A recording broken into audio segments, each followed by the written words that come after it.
महर्षि दयानंद सरस्वती जी ने सत्यार्थ प्रकाश की रचना की है और इसकी भूमिका में वो लिखते हैं कि सत्यार्थ प्रकाश में 14 समुल्लास है। प्रथम समुल्लास में ईश्वर के ओंकार आदि नामों की व्याख्या लिखी गई है।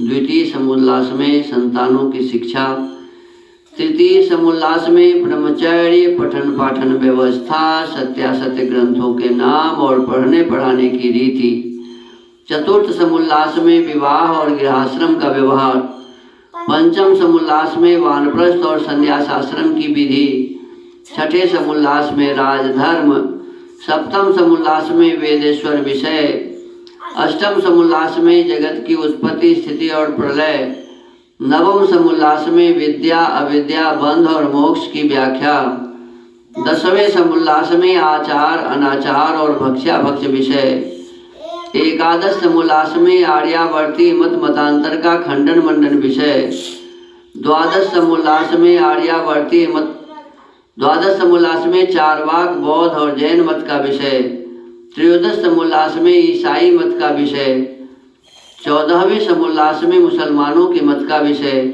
और 14 समुल्लासों के अंत में आर्यों के सनातन वेद विहित मत की विशेषतः व्याख्या इस ग्रंथ में लिखी गई है। महर्षि दयानंद सरस्वती जी कहते हैं, जिसको मैं भी यथावत मानता हूँ। अब अभी प्रथम समुल्लास का स्वाध्याय चल रहा है और इसमें मुख्य रूप से बताया कि परमात्मा के बहुत सारे नाम हैं और उनमें मुख्य नाम ओम है और इस ओम में जो 3 अक्षर है अ, उ और म हलंत, इन्हीं से सारे नाम सिद्ध हो जाते हैं।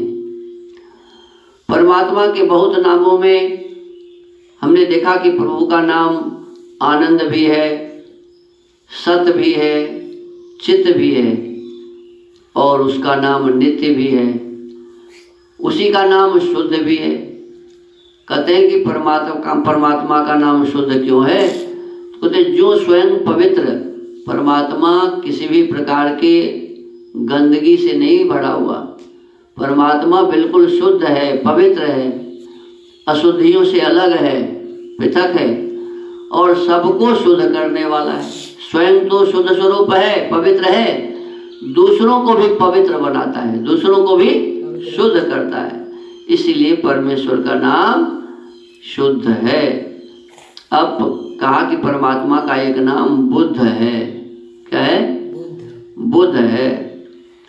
कहते बुद्ध अवगमने, इस धातु से क्त प्रत्यय होने से बुद्ध शब्द सिद्ध होता है। यो बुद्धवान सदैव ज्ञातास्ति स बुद्धो जगदीश्वरः, जो सदा सबको जानने हारा है, जो सदा सबको जानने हारा माने जानने वाला है, इस ईश्वर का नाम बुद्ध है। हमेशा हर क्षण हर समय परमात्मा सब कुछ और सबको जानते हैं। ऐसा नहीं है कि कभी जानते हैं और कभी नहीं जानते, ऐसा नहीं। हर क्षण सबको सब कुछ जानने वाला है वो परम ब्रह्म परमेश्वर, वह ईश्वर। इसलिए उनका बहुत नामों में एक नाम बुद्ध भी है। तो आज के इस स्वाध्याय के क्रम को यही विराम देते हैं। ओम